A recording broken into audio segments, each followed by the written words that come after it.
Please welcome Georgia to the show.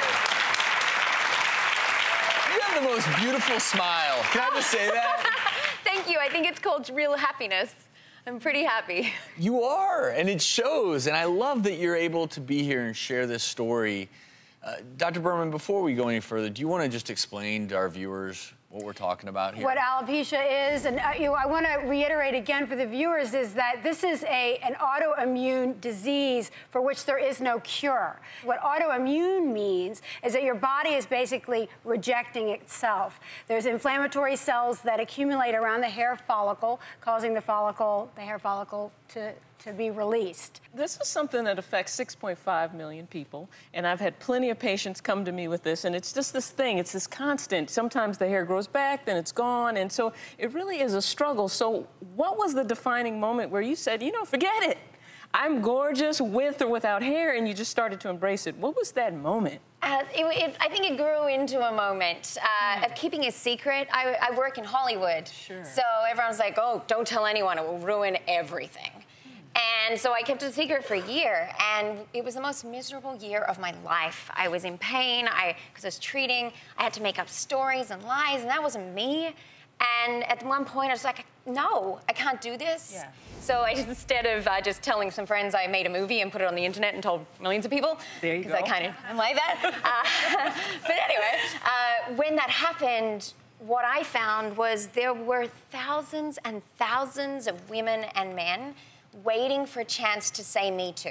And that's, so letting it get out there was liberating, because then you realized also you're not alone. Oh, so not alone. In fact, I feel like we're the majority sometimes. I'm like, I think everybody's losing their hair. And there's someone here who's been watching the show, Danielle.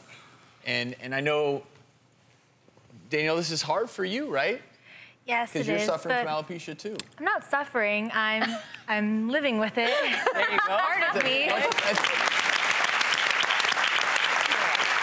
That's a great way to put it. So when you say you're living with alopecia, that does have a totally different connotation. And what does it mean? What does it mean to be living with alopecia? Well, I'm learning to accept it. It's not such a big deal anymore. I'm getting older, so I'm just learning to live with it And to accept who you are, and you are wearing a wig. Yes, I am. But do you take it off? And you saw how she kind of, what? Yeah. Let it off?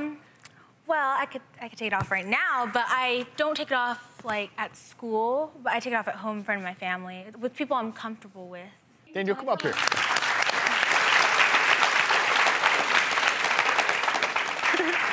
How beautiful. So nice to meet you. Nice to meet you too.